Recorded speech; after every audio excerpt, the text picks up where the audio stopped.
You either die the hero or see yourself become the villain. Seen too many dark nights and like the way you're living. It got me livid, the plot is vivid in the blast conditions. It's like you hopeless at the bar, get a shot to giving.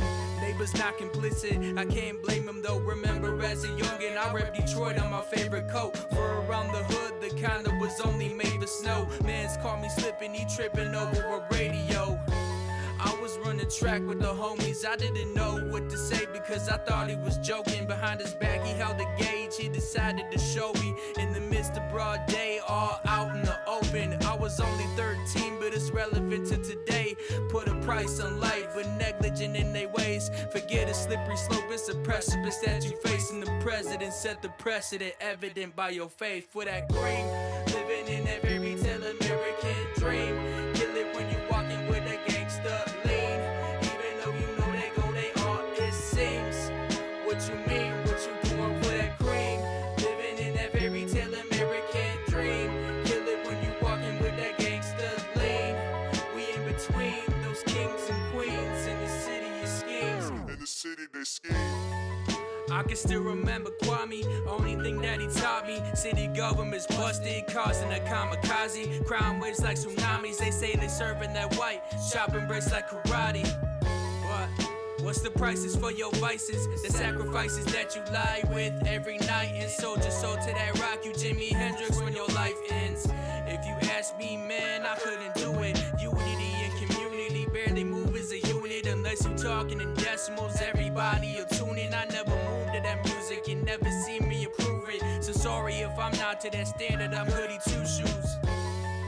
Pay expenses at someone's expense. Some families fiends, so how are they making they rent? Placing a bet for the rush of some luck, but it was something more like Russian roulette, and it got me upset. Living in that fairy tale American dream. Kill it when you walking with that gangster lean. Even though you know they go, they all it seems. What you mean, what you doing for that cream? Living in that fairy tale American dream. Kill it when you walking with that gangster lean.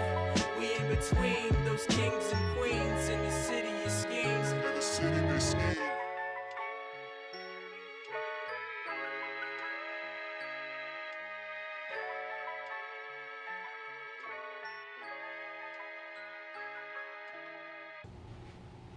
Yo, what's up, everybody? This is the El Niño podcast. I'm Eladio Niño, and this is Real Everyday People. So thank you for everybody who's tapping in, watching live, and those who are going to watch after. I appreciate you. Thank you for sharing, for subscribing, all that good stuff, man. Thank you for all the love and support. So yesterday, I celebrated my 1-year anniversary being married to my wonderful wife. You know what I'm saying? We took a whole day to ourselves, a much needed treatment. We went to Inception in Farmington Hills. Have you heard of Inception? Nah. Listen, Inception is dope. They do brain therapy, body therapy. I mean, they tap into everything. Like, they have like saltwater floating devices. They got red light therapy. That was like my favorite thing. And it's to help heal trauma. So we did that, and then afterwards we had a couples massage, which was so dope. You know what I'm saying? And we went to eat at Malik El Kebab. They got some awesome ass lamb chops there. So like the whole day, man, was just so perfect, man. I thank God. You know, I'm happy. You know, me and my wife successfully made it a year, and maybe we make it 100 more years. You know, but you know, also I want to send my prayers and my heart out, you know, to the family of Lauren Michael Courts, you know, the officer who was killed last week. And you know, me and the ceasefire team, we attended the funeral today, and you know, so my prayers go out to him and his family, you know. But you know, we got a hell of a guest out here today. I mean, the way I met this man, and just to see how he been building his life and how I've been building my life and everything he's doing. For those who don't know, this is my man Miguel Reyes. What's up with you, brother? Yo, thank you for the invite, for sure. Man, dog, I'm so grateful to finally get you here, because I know you're like a busy man, just like I am, you know what I'm saying? But we have so much to talk about. We got so much good history, everything we've been contributing, everything you've been doing. Like, I love it, bro. So let them know who you are, where you're from, and what you're about. Yeah. So my name is Reyes, you know, Michael Reyes, Miguel Reyes. I go by Reyes Poetry. And I'm a spoken word artist first, but through poetry and spoken word, I was able to have the privilege to come to Detroit and started an organization with my business partner, Elizabeth Stone. We Are Culture Creators, and We Are Culture Creators is an organization that serves all of Detroit, but is based in Southwest. And basically, we help young artists and creatives with pathways to access and equity in music, art, and culture. And really what that means is we just help them find opportunities, help them through mentorship build their businesses, help them find gigs and opportunity in music, art, and culture. Bro. And everything in between. And everything in between, for sure.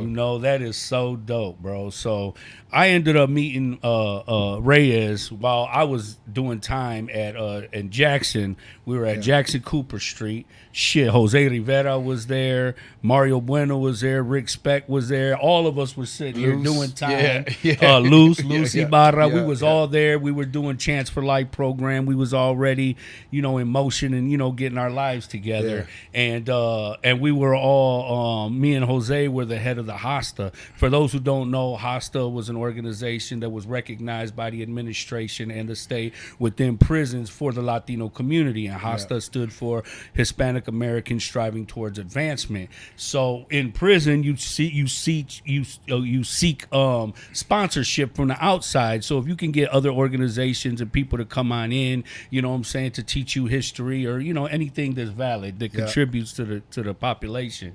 And so we ended up getting a hold of Maximo Anguiano. He ended up being our sponsor. He was a teacher at Jackson Community College out there in Jackson. And then we had a Cinco de Mayo event, bro. And you came and you guys tore the place up, man. You guys, you did that spoken word. Oh my God. Everybody was so amazed because you were like, you got a piece from everybody, like 5 of us. You were like, say something, give me something, tell me something. And then you took everything that everybody said and then just flowed with it. I was like, oh my God, that was so amazing. Thank you, bro. Yeah, thank you. Man, you touched a lot of people that day, bro, just with your creativity, your talent. And then, like I said, bro, like, to get people like you who care about even people who are on the inside, because, in there we get treated like second-class citizens. You know what I'm saying? You know how they say out of sight, out of mind. But here you are taking a day out of your life, you know what I'm saying, to be able to come in and contribute to our lives. You know what I mean? And you definitely made a hell of an impact. And it's just so amazing because I come home, bro, and you're like building, you know what I'm saying, an empire right here in Southwest Detroit. And I'm like, hell no. But hell yeah. You know what I'm saying? Bro. My dog. Yeah, I mean, I think like that show was, people ask me, what was my favorite show to perform at. And through poetry, I haven't been as active, in the last few years because I've been focusing on We Are Culture Creators. But, Jackson State Prison, Cooper Street was like one of my favorite shows, only because I feel like a lot of times you're dealing with, schools or universities or institutions, and they might, they see poetry. You can go online on YouTube, but, there I just felt like the attention to every word I was saying was like being listened to, right? Like every single, and then, the applause after every poem. It was dope, but I think like part of it is also connecting with folks, in Chicago. When I was living there, I lived in Chicago for 13 years. I did a lot of work around political prisoners, and I wrote a play called Crime Against Humanity, and we toured that play to like 137 locations. Yeah. We went around the world with dope it. As hell. And part of that was I interviewed 14 former political prisoners and 3 that were still incarcerated. So I had kind of already had an experience with understanding kind of the formation of prison and the dehumanization of prison, and how like the prison industrial complex kind of like just looks at basically those folks in prison as like numbers and like kind of almost like, just like little pawns in the chessboard, right? And so going there and experiencing it firsthand, I had never been to prison. Obviously, like I had been arrested in jail or something like small, but to go to prison, right, and going through that system, even checking in, and that experience of checking in, you could just feel right away the dehumanization, right? Even as a guest, and the jokes, and like the way the guards kind of like reacted to me being, oh, you're a guest here for these guys type of thing. But experiencing it, and then Mario Bueno tricked me into eating prison lunch. You know what I'm saying? I'm eating the lunch. You sat down. I was trying to not be rude. You know what I'm saying? And then I'm eating the lunch. He's like, I don't eat that shit. And I'm like, bro, oh, you don't eat it, but I can eat it. Okay. What was cool. Maximo's homeboy, the big boy? That was Ricky Valens' manager. What was his name? I remember. Yeah, it was Ricky Valens' manager. I can't remember his name. Big Sam or something. Yeah, Sam. Yeah, he's Sam. in Lansing. Yeah, all them boys from Lansing, man. They came in and shared their stories. Yeah, but I don't think they ate the lunch though. He did. That's what I remember. Sam sat next to me. And ate the lunch. He got a $5,000 chain on his neck. Bro. He's sitting there even for me though, it's funny because like I had like a gold chain and a watch, so I took all that shit off before I went. I was like, I want to be respectful, and I walk in, these fools got all their jewelry on and shit. I'm like, bro, like they making a rap video. Yeah, they did. Yeah. I was like, bro, what then you guys doing? Came with a whole bunch of students from Jackson Community College. That was dope. Like, bro, that was one of the most powerful things that I had seen in prison, bro. You know what I'm saying? And that would come from people on the outside, because you depend, when you on the inside, you depend on people to live through the eyes of your loved ones. Yeah. You know what I'm saying? Yeah. That's why we always say, hey man, send us some pictures, because we want to see life in motion. That's what inspires you. That's what reminds you, especially when you live in an environment like that. Yeah. You know what I'm saying? Your ideas, your thoughts, your emotions, everything's suppressed, everything's secluded, segregated, and put in a fucking box. You know what I mean? So when you come in and you bring humanity to us, bro, like when you was speaking, bro, like you had everybody's undivided attention. It was a few hundred. That gym was packed. You know what I'm saying? And not to lie, right? Like I was definitely nervous. It was more nervous about like, you're going like, and it wasn't anything about, I think the guys in prison, like just the intimidation of how like the chains, the handcuffs, the guards, they gave me some little receiver that hit this button if you're in trouble, and then somebody, I think it was somebody in there looked at us like, bro, that ain't gonna help you. Like you should just be around us. Just be around us. That ain't gonna help you. Ain't like, no doubt about it. You're gonna hit that real. button and you're gonna keep hitting it, and it's gonna take them 5 minutes to respond. None of that was gonna matter. But you had the community. Just feeling though, like when the gates closed and kind of walking through, and I had to walk through the yard. To get to the gym. I think it was the gym or the cafeteria. It was one of the two. I think it was the gym. Like walking through that and just feeling like not the guys that were there to hear us speak, but just the general yard, right? You could just feel like the energy shift from outside to in. And then, I just remember having dinner that night and just, I had made some new friends. I had met y'all, and just thinking about like, those folks couldn't come home with me, right? They couldn't like... we couldn't even go get a beer afterwards. We could like that interaction was done, and that was it. And then not knowing, because you never know. I wasn't living in Detroit at the time, which is crazy to think about. Because at the time you had came from Saginaw, right? Well, I grew up in Saginaw, but I left Saginaw when I was 18. So I had lived in Chicago for 13 years. I lived in New York for 2 years. I lived in Europe. And so coming back, it was 2013, 2014-ish. So I hadn't lived in Detroit yet. So not knowing like where your path is going to take you. And like I always think about it this way. The reason I was even at Jackson State Prison, and it was the reason why, I founded Culture Creators with my partner, because she's one of the co-founders, and we actually met at Jackson State Prison. Holy smokes. Yeah, Damn. Yeah, my business partner. And the reason that like all of that even took place, honestly, was because I did a free poetry show in Saginaw when I was like 19 years old, right? And then that led to a show in Chicago, and then that led to another show at a university. And the reason Maximo had my name was because of that one show, like, 15 years earlier. And you just never know what decision you make, an opportunity you take, and where it's going to lead you. And that really led to me being in Detroit and meeting like Damasio and Suppy, and a bunch of other young people that then inspired me to kind of start Culture Creators. Because I had started We Are Culture Creators, which is our music program, That's a dope name too, thank bro. you. When Thank I you. heard it, I was like, "That's so dope." Thank you. That's Thank a you. dope. What a nigga from England? That's a dope. Hey, I was just in England. I think they I sound like know that. you was. I'm like, man, that's an awesome life, bro. Yeah, bro. What's the difference from here and there, bro?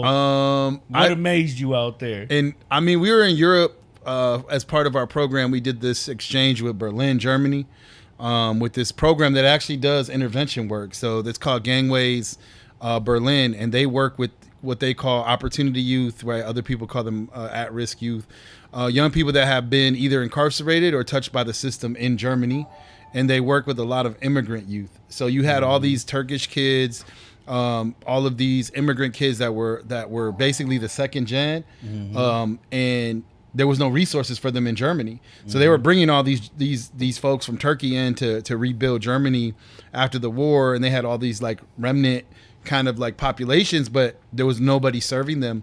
And so Gangways ended up intervening and creating this opportunity of social workers. So they have like 40 social workers positioned throughout Berlin, but they have an exchange program. So this was our second exchange with them. And so our friend Olad, he ended up finding some money from the U.S. Embassy in Berlin to bring 10 of us, in particular 9 young artists, to Germany for an exchange, and then 9 artists from Germany to Detroit. So Wow. yeah, so we did that exchange, and most of the kids are, some of them are from Southwest, some of them are from Detroit in general. All of them were BIPOC, all young Black Latino artists. But then we extended the trip through our funding with the Lewis Prize, and we visited 6 other countries. Congratulations on that, Thank too, you, man. yeah, For thank real, you, thank bro. you, bro. Yeah, Definitely. so the Lewis Prize was a $500,000 investment. It's a leadership prize that was given to myself and Elizabeth for We Are Culture Creators, and basically part of that money we were able to take those young people. So I think the difference, like every city had a different feel and like flavor, but with London, what was crazy to me is like as an artist, I was like, yo, I've never performed out here. It's crazy. I've never put it on my schedule. And it doesn't cost that much more to go to California than it does to London. And so I think like for me, For real? not too much more. Yeah. I mean, it's like not much more. If you add a few $100 to your flight, you can go to London, right? Just the Like, idea that you went to London. is, yeah, like, and I think winning, like we went to Brexton, which is like the more immigrant African neighborhood. So to me, that was super dope. I bought some shoes out there, which was cool because to go sneaker shopping in Brexton. And I got a haircut while I was out there, and it was all like like African immigrants. And then we found some Latinos, there was a Latino, like 2 Latino restaurants in Brixton, which was pretty dope. And then our group was dancing bachata and salsa. But I think like there was a lot more similarities because we were dealing with a lot of like other like folks of color, right? Like we ended up clicking up with other Latinos, other Black folks that What are was like that in London. like? How was their culture like?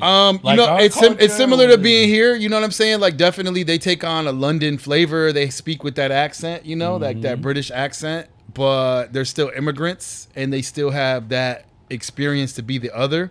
So I think it was interesting. We had like one night where we stayed out till like 5 a.m, a group of us, and really we started off just kind of going to this rooftop, which was cool. It was nice. You know what I'm saying? It was predominantly white, but towards the end of the night, it became more and more Black and more like, African. And so we hung out and we were about to leave, and one of the DJs came on and just started playing some music, and we stayed, and then we ended up staying till 5. We ordered pizza and we, got drinks, and everybody was just vibing. But it was like I wouldn't even really probably remember most of their names. It was just like this moment of humanity that we shared together. Oh, and it was just like, sweet. That's a learning. beautiful experience. Yeah, bro, it was like learning, it was talking, it was laughing. Some of it was just enjoying like life, and Did just they like talking shit. play American music? Yeah, or bro, that's was like, it- it was that, but it played very similar stuff that we play, bro. Like, yeah? I mean, I can also the imagine. weird thing is like, being American and folks of color and being American is different than being white Americans and traveling. Like, white Americans have a reputation of being rude, of being kind of self-centered. They just do. Like a lot of people in France told us that, in Italy. But then you're traveling with rape, pillage, and plunder. You know what I mean? So like that reputation is there, right? But we would get a lot of like, y'all don't really seem like Americans, but it's like because we come from a different culture, right? We come from a different experience. We experience that that space where, you know, a lot of us come from, not everybody, but a lot of us come from, you know, areas that are a little more poor, don't have as many resources. And so we find ways to survive in a different way. And then we communicate differently than, let's say, somebody who might be traveling to Europe. Because think about it, right? I got a group of young people that none of their family had ever traveled overseas. Their grandparents had never traveled overseas. Some of them had never left the state. And some of them had not left the region, the Detroit metro area. So here we are, like, traveling throughout the world, you know, and then we ended up taking them to Morocco. So we ended up in North Africa, right, for one of the parts of the trip. Who the hell goes to Morocco? You know Marrakesh is really, really, really, really that amazing, dope. right? And we met a few rappers there. We shot some video and content there. For real? Mm-hmm. Oh, that's sweet. Yeah, like Marrakesh is like a traditional city, so it's like it has like a Medina. So we're like in the middle of like. And don't get me wrong, it's culture shock for a lot of them. And when I first went, it was culture shock, right? Because you're like, if you go to like Berlin and Madrid and London, like you still see a lot of the same stuff. It's the same. It's a Western cultural kind of like. Did you go visual. to urban parts of there? Yeah, for okay. sure. Yeah. But it's just like all kind of the same, right? You're gonna see the same type of infrastructure, the same. Like you say, like yes, the cars look a little different, but it's like it's still you can take a Lyft, you can take an Uber, but you go to Morocco. And it's just a different culture altogether, right? And so, one, it's like a Muslim country, so you're gonna experience that. Two, the food is different, and also culturally, it's still a tourist hub for sure. Like it's still like very much like okay, you know, they're equipped with trying to sell you stuff. They're equipped with trying to make sure you eat at their restaurant. They accommodate all your needs and wants and desires. Yes, but at the same time, if you take your time off of that tourist route. And take your time to like get to see the city outside of that. I think for me, my own personal experience, like one of my favorite places in the world, just because there is this spirit of hustle there that's different than any other place I've been. Like they'll try to sell you everything and anything, For like real? Food, clothing, jewelry. Yes, but it's just a cultural thing. You got to think. We think like, oh, it's a new thing because like a flea market. It seems like it's like the largest flea market you ever been to. And it seems like we could say like, oh, it's capitalism and consumerism, but you got to remember that's been a hub of commerce for like 1,200 years. So that's like embedded in their culture, right? To be able to, you know, and then, you know, it's fun because you negotiate, you're talking, and then you become friends. Like the restaurant we ate at like 3 times. You get to know them. Were they welcoming? Yeah, for sure. Because because okay, like, cool. I mean, I think like, especially in Muslim countries, as much as we get fed like on the media, what it is to be a Muslim, like one of the pillars in that culture and in that religion, right, is to have humility and to also take on strangers and welcome them and feed them and take care of them. And so part of that experience, I think it permeates through all the culture. Now, of course, like anywhere in the world, wherever you go, you got to be smart. It don't matter. You could be in London and if you from the hood and you know where you're not supposed to be and where you can be. And you know, even if you could be I'm from Detroit, I'll do this and I'll do that. But when you go to a place, you know, like, I'm not from here. I probably shouldn't be over here. Ain't no doubt. You could tell, right? And so if you use that sense, like it's the same thing, like, right, we were in Madrid. Madrid is a really safe place. But, you know, you can't get it fucked up. You got to know, like, there's areas where, you know, people are known to get pickpocketed, people are known to get robbed, all these things. And you just got to use your senses to understand where you should be and where you shouldn't be. You know, and so I mean, we all have intuition as well. Bro, listen, traveling around the world, just having humility and kind of like being able to differentiate from what's safe and not safe, and when you should feel, you know, like you just got to use that intuition, right, to guide you. And so like we traveled. How easy or hard was it to communicate? Everybody speaks English, bro. It's like okay, so everywhere we went in every country. Only because now I think if we would have went further outside of those major hubs, it might be different. Yeah. Like in Spain, like you could like even France is like a perfect example. You guys were the ones with the accents. Yeah, for sure. Yeah. Okay. Like for instance, in France, everybody, French are so rude, right? Like so everybody's like stereotype about French people. One, we met with a whole hip hop collective. Everybody was great. It was like, you know, it was like meeting with cousins you had never really met. You only seen them online and you meet them and it's like, oh shit, you like my cousin. Yeah. But for sure, like as long as if you're humble and you let people, you try a little bit of French, you let people know you don't speak. Because there's definitely times we were like trying to catch a train and I'm talking to the guy and he's just looking at me like, I ain't even gonna talk to you in English. He'll just talk right back to me in French, and you're like, please, I don't know what you're saying. And then he might be like, break down a little bit. All right, this is what you got to do. Because they definitely, most of them speak English, at least the ones at the tourist spots, right? But I just think, like, again, letting people know that you don't know. Like, a lot of times I was ordering and I smile and I point. I'm like, yo, I'm sorry. I just don't know your language. Yeah. I know how to say, you're please, thank you. You're exposing ignorance, though, and you can almost. And most, like 97% of the time, people would laugh and just be like, that's cool, man. Okay. And they'll talk to you in English. You know what I'm saying? Like, we were ordering, like, food from restaurants a little bit off of the tourist track. But I think they're just so used to so many people traveling to that area that at some point, it's not like 20 years ago, right? Where I think there was a little more stigma. Like they want those dollars. They want you to eat at their restaurant. They want you to spend money on those at the stores. They want you to see the Eiffel Tower. But we also visited organizations that were doing community work, that were doing performances. Wow, so like in Paris, we just met with kind of like a setup like this. It was like one of these setups at somebody's space, and they created like a really, really dope podcast studio, and they had some like a space to rap and perform, and we just shot a cypher with like our 6 artists and their 7 artists, and they were spitting in French, English, Arabic, Spanish, and it was really dope. You know what I'm saying? All of them creating something for an experience. Same thing like in Berlin, like for like Berlin, because of techno music, they love Detroit. They love Detroit. They love Jay Dilla. They love techno, Mike Banks. They love anything Detroit. So you go there and you tell them you're from Detroit. It's like you're like a VIP. You're like a celebrity. Like, oh, you're from Detroit?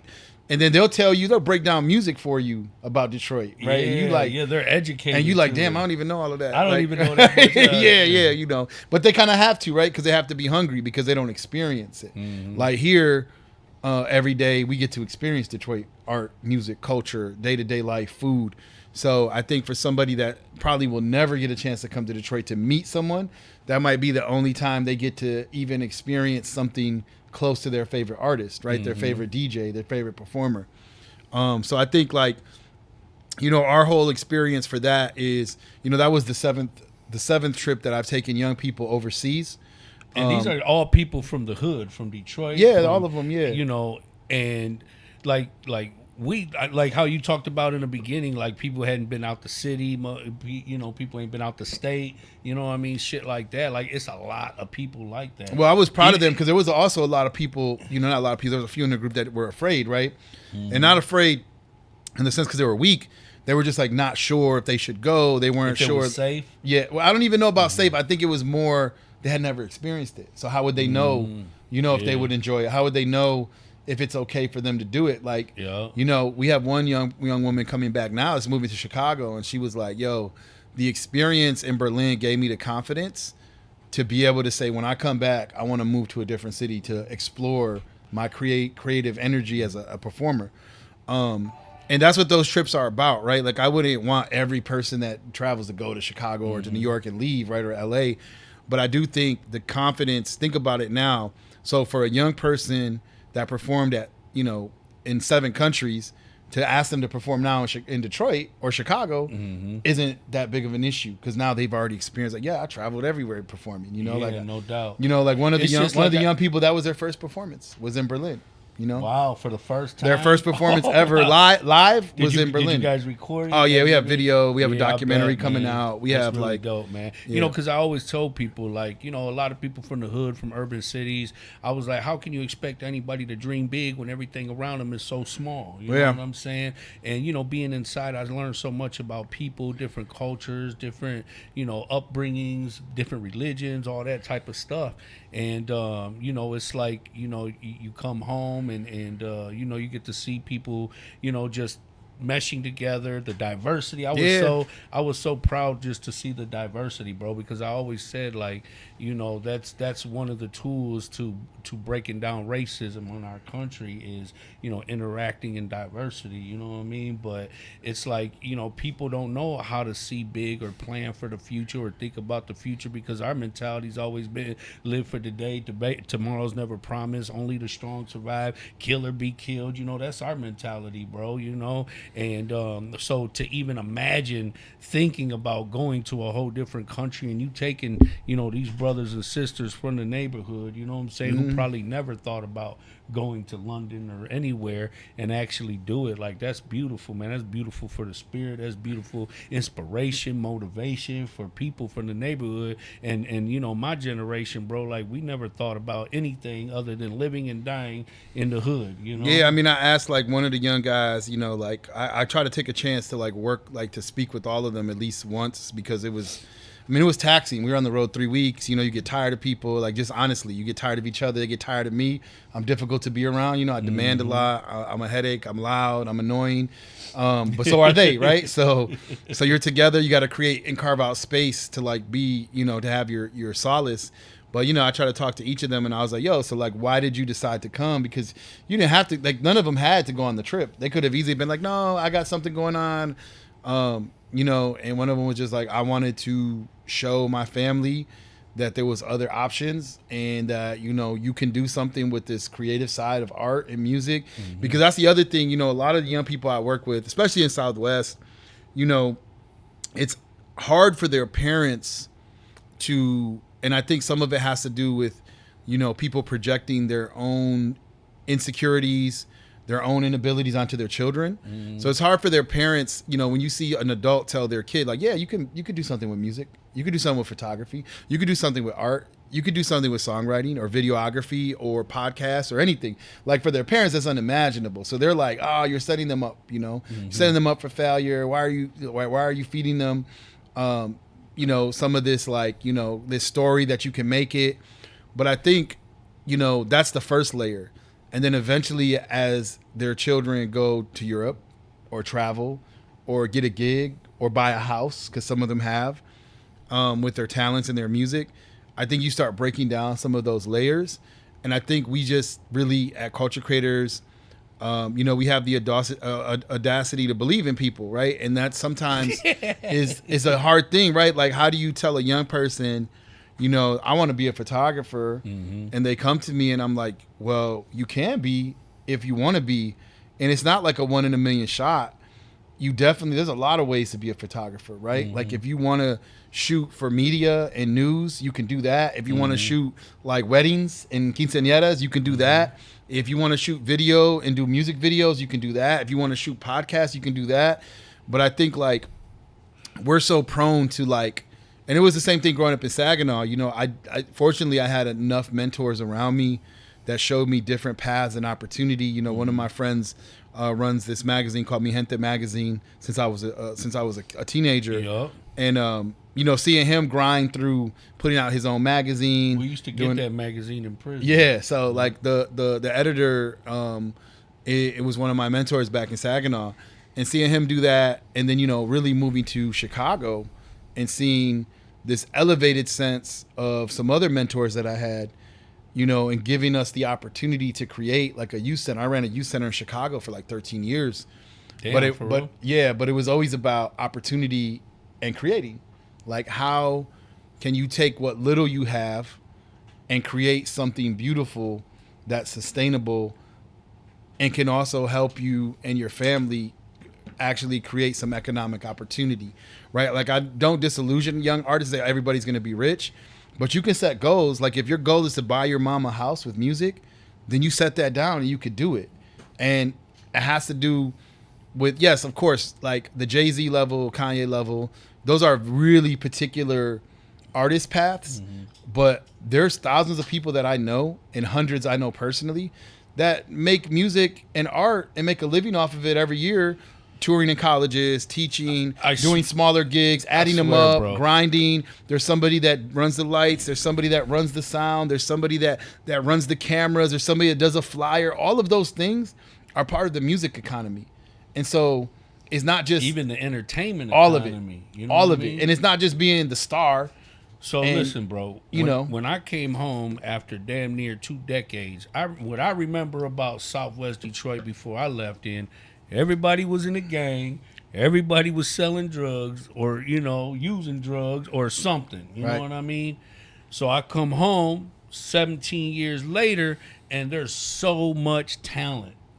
Like there really ain't no noise from the gangs and all that stuff. Like it's just so many of this newer, younger generation. They're so creative. They're so talented, from videography to photography to dancing to producing to rapping to, I mean, every like a whole new world, bro.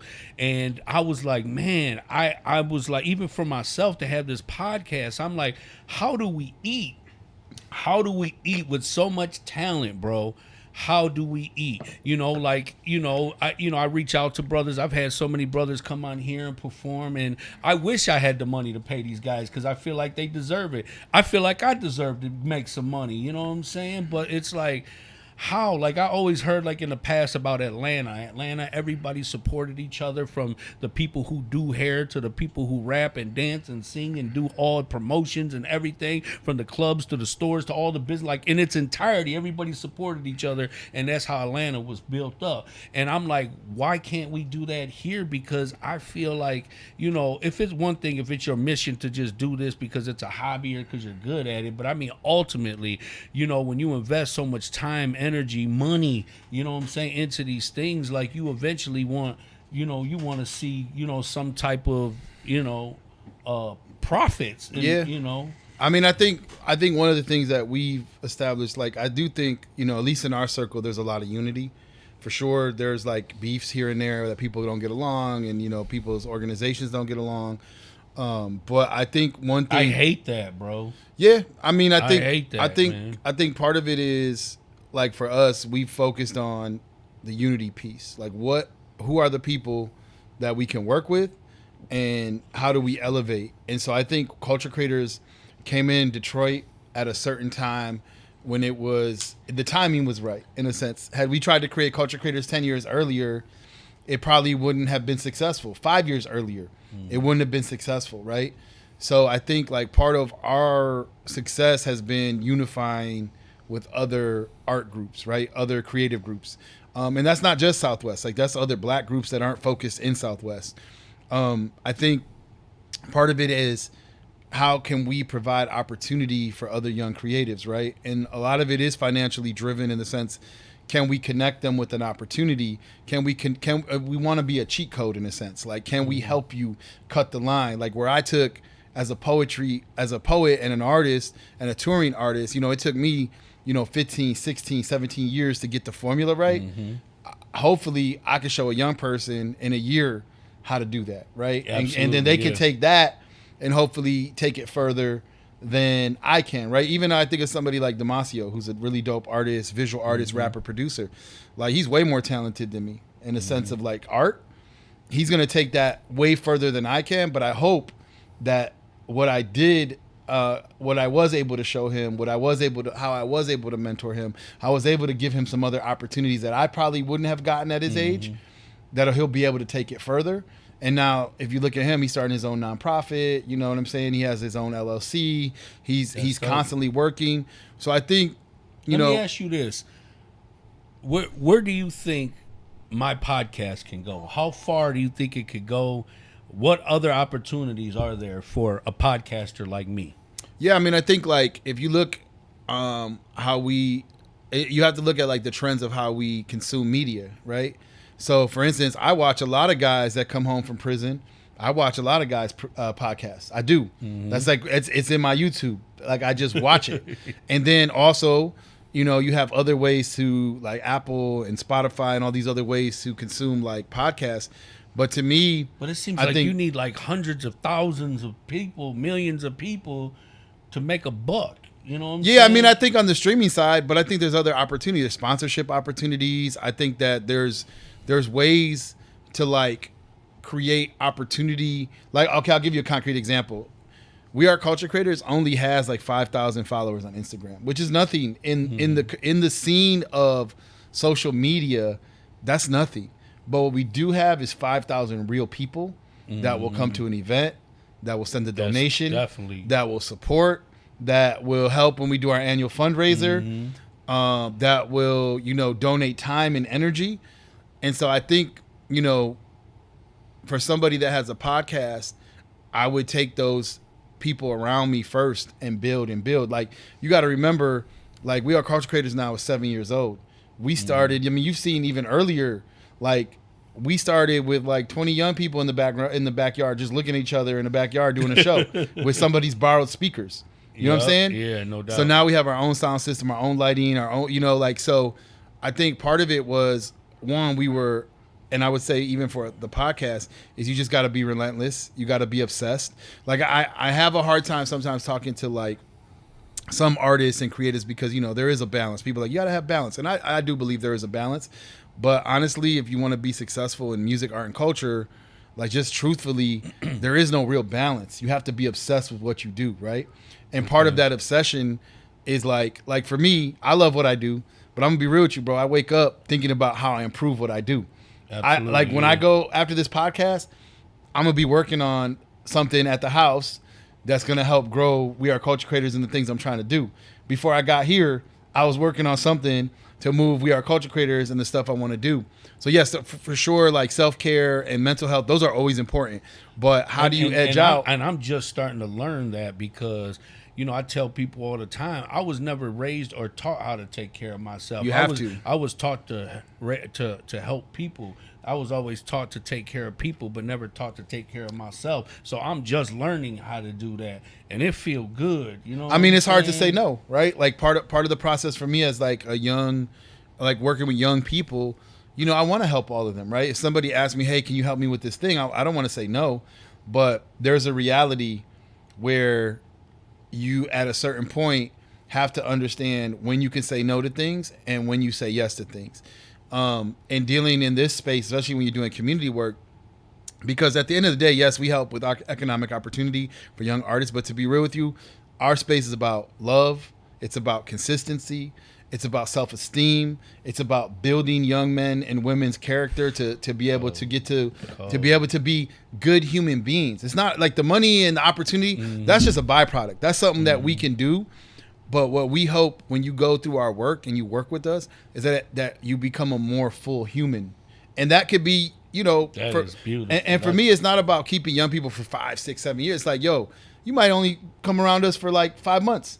But if you left that and down the line, you have gotten something that made you a better person, then we've achieved our mission. Now, you always want to have some young people that are, the day ones, the ride or dies that are going to be there with you. But at the end of the day, what we hope is that a young person will come through our program and find their own passion and be able to build that to sustain their families and find opportunities. That is so dope. Right. So that's why, like, even when if you ever look at our social media and what we share, a lot of times there's joint logos on the flyers. It's like Culture Creators with someone.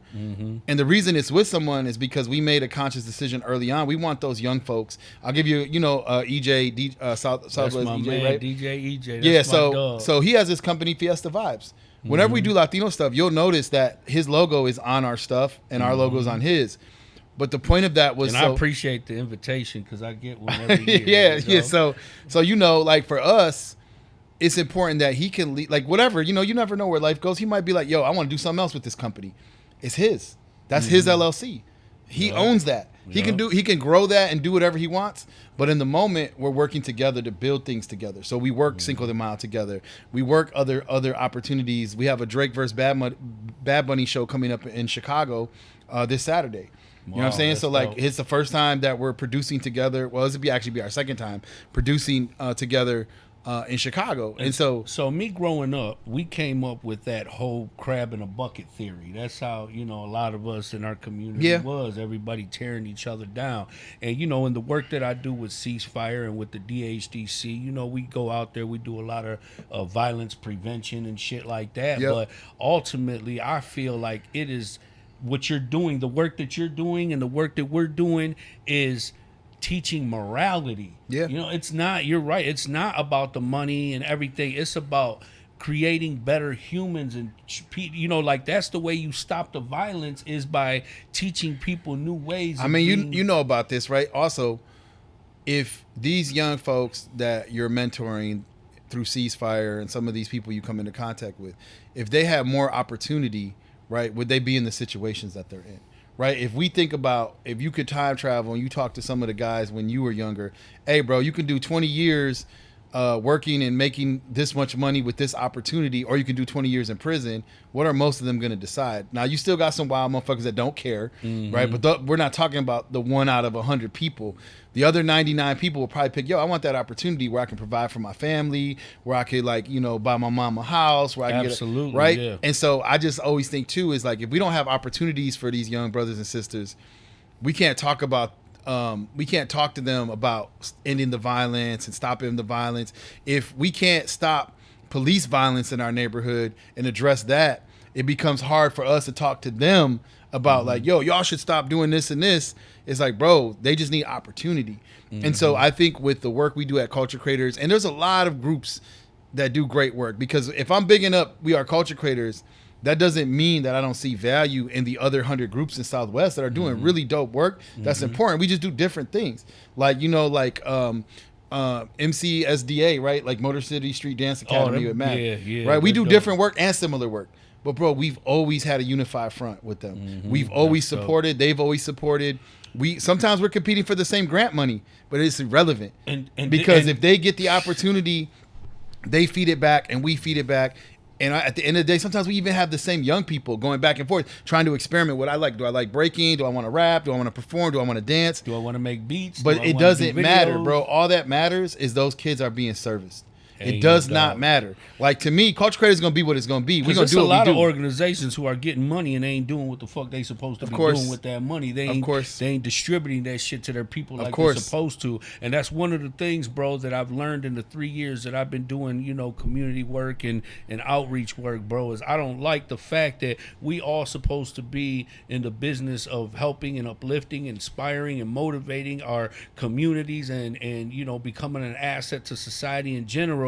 And we all in the same field of work, but everybody, you got people who be backbiting, bro, over this money and over grant money. And I think it's a damn shame, because I want to see everybody do good, because everybody's supposed to be purpose driven. Everybody's supposed to be living daily with some type of meaning, some aim and some direction, and to improving the quality of life for our people and for our community, bro.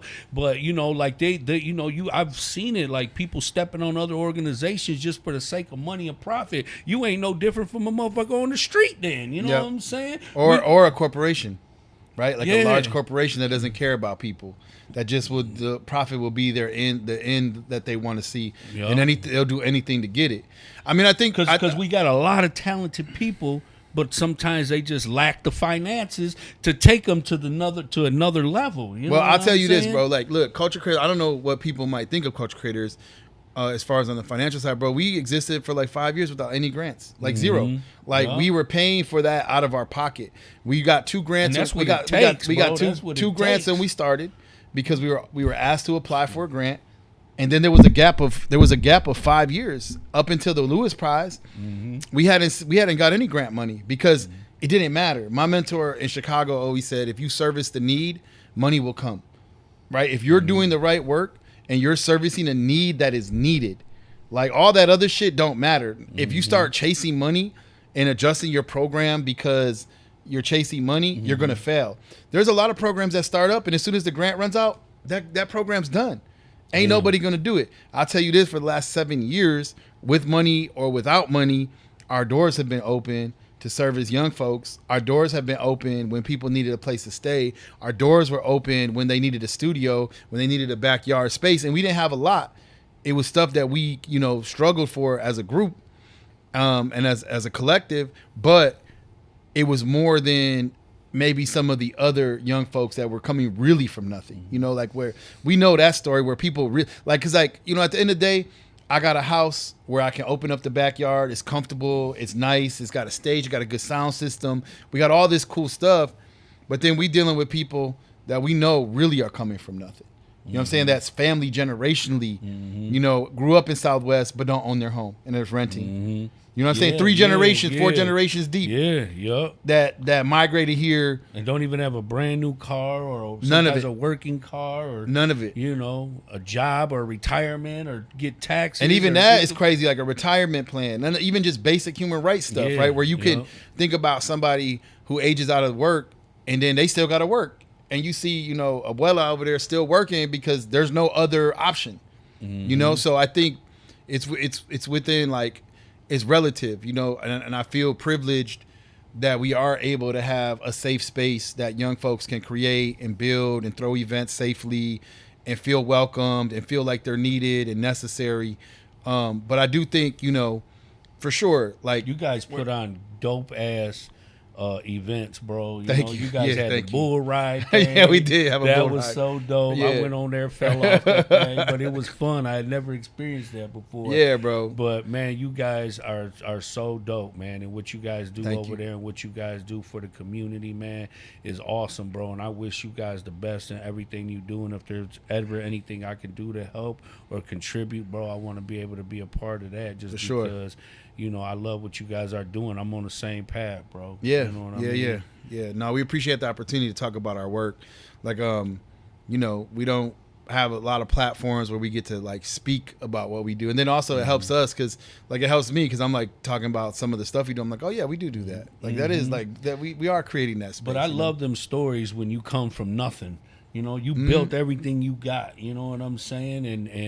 And not only that, you made sacrifices. You shared space. Like, as you're telling your story, it started reminding me of Angie Reyes. You Oh, know, yeah, who it's a started very similar DHTC. story, like in a living room. Yeah, she told me she started her youth program by letting people sleep in her living room, Yep. kids and runaways. And I think people, you're telling me I this think, story, I think and I'm people like, forget that bro. though too, right? Because we start getting this funding, you start competing, and we're having these conversations now with philanthropy groups.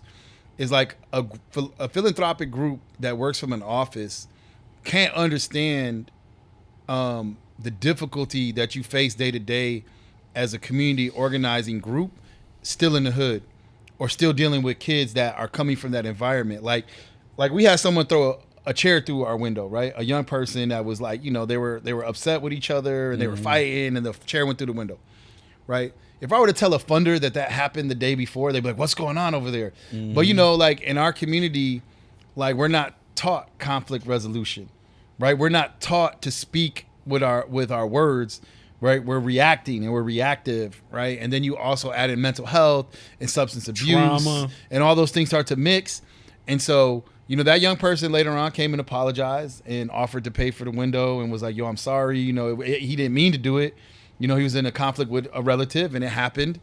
But I think like the reality of what we deal with, you know, on a day-to-day with young people and the trauma they're coming from, sometimes you can't really tell that story clearly to a funder because they won't understand the context, you know? And a lot of times we're chasing the good stories in a sense, right? Like, oh, this kid, you know, went to college and graduated and he went through our program. And that's really dope. But we don't get to talk about, you know, how we had kids with trauma and we've been able to offer them, you know, therapy or resources. And this is why it becomes challenging.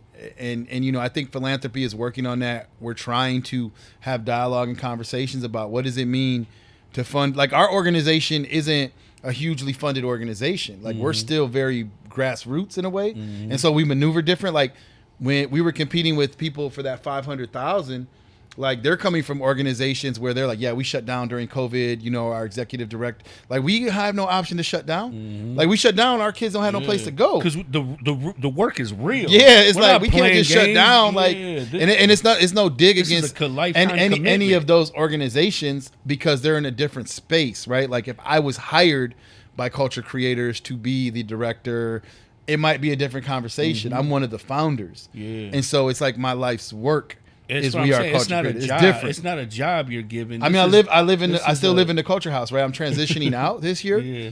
But I lived there for 7 years because that's what made the most sense for us financially. So half of the house is the culture house. The second house that we have is the culture house in the backyard. But I still have 3 rooms upstairs, you know, that is technically my apartment now, right?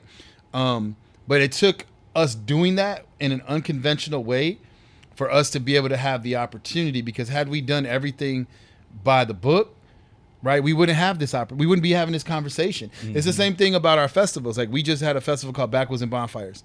We had 9,000 people at that festival. We did it at the Russell Industrial, and we outgrew our backyard because we started in a backyard, a side lot. We outgrew the side lot, the street, and the lot across the street, and now we're at the Russell. And had we done everything by the book, with the city and all of the permits and bro, we would not have been able to grow as a business. Now we do it. You know what I'm saying? Now we do it. One, in the beginning, we didn't know any better. We were just doing it because we're like, oh, we're just going to do a festival. You don't need, like, let's just do it. By the third year, people are like, yo, you need to start putting these permits together. We're like, what are you talking about? So I think like part of it is there's a risk reward, right? We could have definitely, right? You get sued, you get in trouble. There's a lot of things that can happen, right? A lot of things that can happen. But part of it is like, and I was talking to my partner, my business partner about this earlier, is like part of it, honestly, is you can, you know, we zeroed out multiple times, bro. Crazy zeroed out. Where most people are like, you know, don't do that. Don't make that decision. Don't make that decision. We're like, we zeroed out multiple times, bro. Cleared our account to the point where we dropped an album for one of the artists on Home Depot credit cards, bro. We were going in there and doing the prepaid shits for like $100 a piece. We got 10 of them. And that's how we paid for all of the stuff for the album. Damn. Bro, going through that, we had houses burned down. We've had things that happened that we bought that we were going to build into the youth center. Oh, that shit, now that's gone. But we zeroed out multiple times. And it's just now starting to pay off where we have some opportunity and resources. But even that's never enough. Bro, like we won a $500,000 grant that's spread out for 3 years. It's like 167, 167, 180. Bro, I know people that I have friends that are making over $100K a year.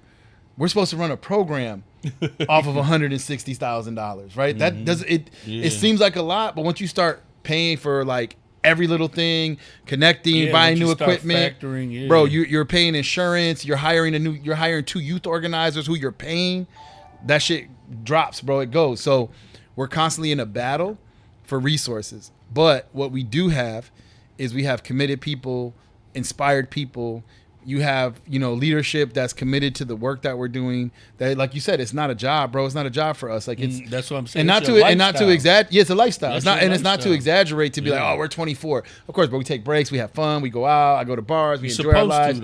But I'm gonna be real with you. At the end of the day, my priority is the work we're doing to build that legacy for the next generations and opportunities for my family, you know, my future family, any of those things that we're doing, creating, building, you know, and part of it is, can I help, you know, 100 other young people do it? Can I hunt? Like, even when I go back to Chicago, I have so many young people that are now in professional positions in media, in news, in film, and video.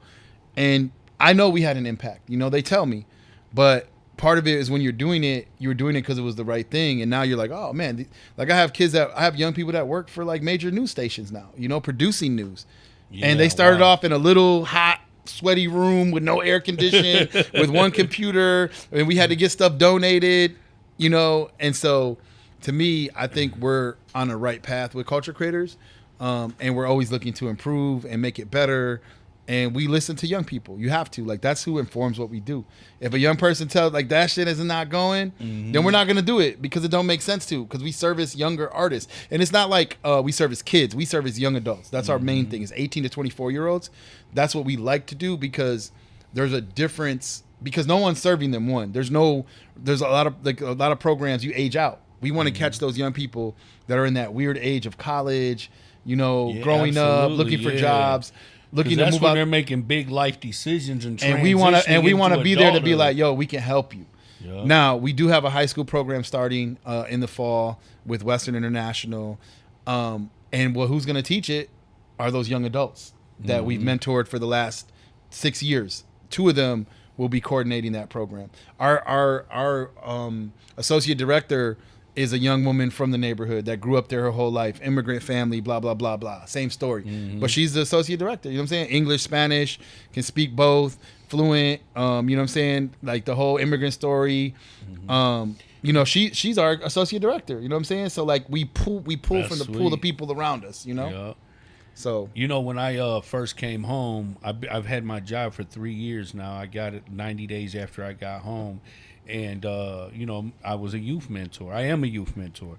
But, I automatically thought that the kids that I was going to be dealing with were like the kids of my age, how I grew up. Right. And when I came to work, I realized that the only way I was going to be able to service these kids and help these kids was I was going to have to learn from them. Yep. I had to become the student, let them teach me. I had to be able to pay attention, listen to them. You know what I'm saying? I became the student, and that was the only way I was going to be able to help them because their challenges were very different from ours. You know what I'm saying?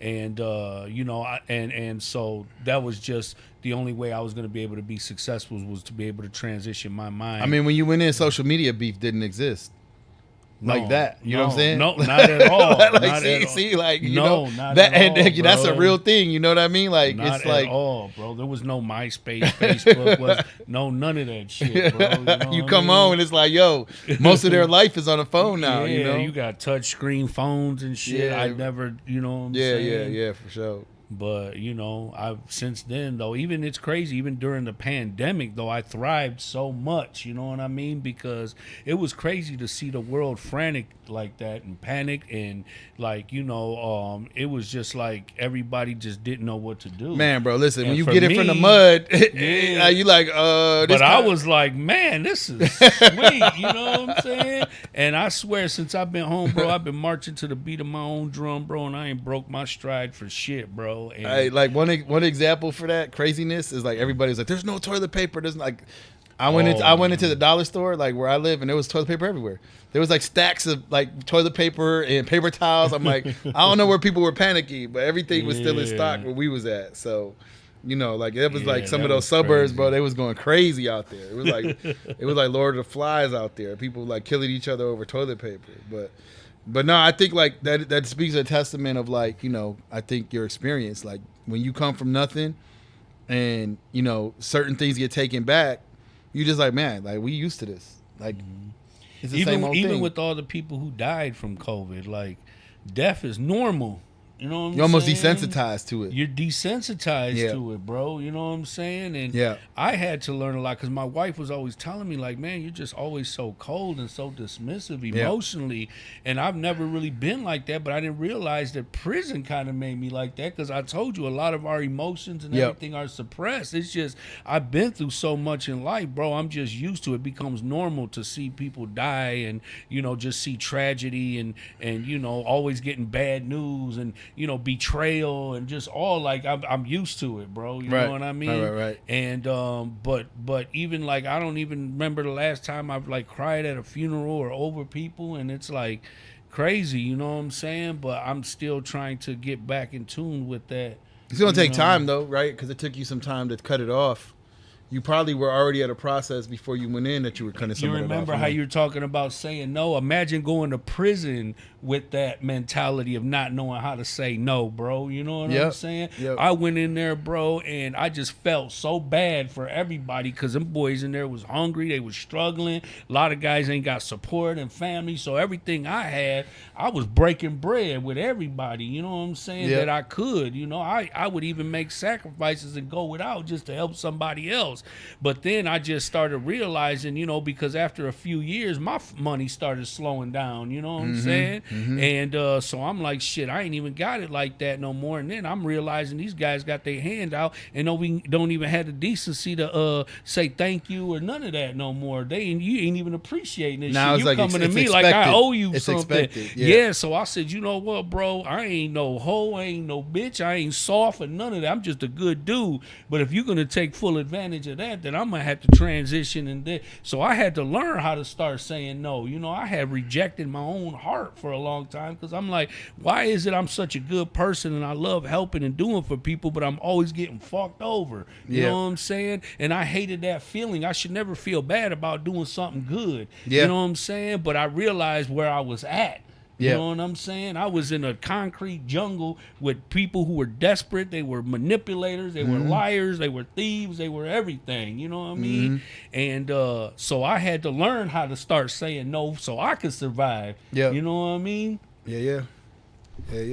And it's the same way out here, bro. Yeah, I mean, I think the struggle, you know, in that, and especially in the world we're in too, is like, when you're dealing with like funding and grants and all this other stuff, it trickles down in a different way. You know, like our young people have a whole different reality than the places we're receiving money for our programs live, you know? And so I think part of that is like, how do you keep your humanity when you're working with your young folks and keep that aspect of community? And how are you able to do what some of that know and demand when you're looking for the resources? And that's always a balance we try to keep, especially in music, because we're in like music, art, and culture. And that's a whole different, entertainment can also be really dirty and really, really, really difficult to like maneuver, because you don't know who's telling you a lie, who's, you know. Bro, and I've ran into guys like that, bro. I mean, these guys have come to me and gave me a whole song and dance. I'm talking about how these motherfuckers are signed by record deal. I'm talking about just lying to me, bro. You know what I'm saying? And I'm You're like, yeah, why? okay, all right. I'm like, well, that's great. Like, I'm happy for him. And the whole time you feed me bullshit. Why? For what? You know what I'm saying? You ain't rapping no song to me, motherfucker. You got to be real with me, dog. How you gonna just create a whole illusion? I mean, I mean, also some of that social media, but there's always people like that, bro. I meet people all the time that can give you a million opportunities, and then you find out like they ain't really about shit. Hell, that's real. That's a real thing. Bro, I worked with so and so. Me and Lil Wayne dropped the track. And you like all this, bro, all that, bro, all that. Oh no, bro. And I'm like, what's wrong with me? Like, I'm really believing it, because I'm like, well, I ain't nobody to lie to. Who can make up something like this? He's not nobody to lie to, bro. Holy Hell shit, no. it's real everyday people, yo. You can tell the truth. You know Hell what I'm saying? no. God dang. But hey, I guess it's a form of creativity. Hey, you know bro, that's what why I'm they saying? artists, I guess. You know what Yeah. I mean? They do it their best. Yeah. Especially you go to prison, motherfuckers recreate themselves like a motherfucker open there. I'm telling you, I done seen the soft guys go hard and the hard guys go soft. Damn, I'm bro. like, man, dog, this shit's crazy. I mean, you know, prison and life out here it's parallel. You know what I'm saying? It's just like in more different intensities in each. I never seen like homelessness like it is today, bro. No. And young people, like, you know, it's just like, man, like they have communities of homeless people. Like you always knew about, like when I was younger, Skid Row, and Yeah. you know, I've seen it at other places, but I've never seen it like it is today, dog. You know what I mean? And I think I want to say a lot of it comes from drug addiction, you know. But they be playing roles out there, bro. Because I swear, you go up and down Eureka, Telegraph, you see these motherfuckers on the corner asking for money. Bitch, you got a pair of Jordans on and shit. You know what I'm saying? You don't even look dirty. You don't look hungry. You don't look nothing. You talking about you need $1 and shit. You better stop playing, man. Yeah, I mean, I think there's definitely some of that, but There's I a think scam, there is. I think you know, I think for real, like mental health is a real conversation that, you know, I think we don't have enough conversation about in the Latino community and our community, you know, and also obviously that trickles into the Black community too. And I think a lot of that, like even like, you know, I live near Clark Park, and there's still a lot of homeless folks without housing.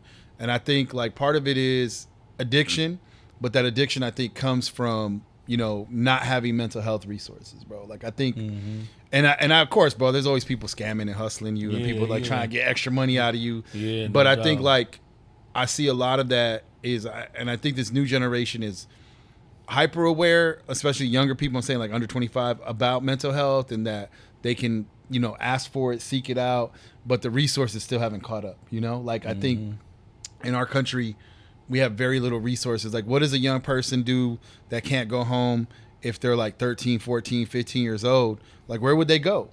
You know what I mean? Like, what would they do? And, you know, even for us, like, we have a limited cap of what we can do, right? Like, because we have to think of the whole. Like, we have some young people that want to stay at the house, and we can't necessarily take them all in, because then we have a whole group that comes to the house every day. And I got to think about, you know, the 200 young people that use our house every day.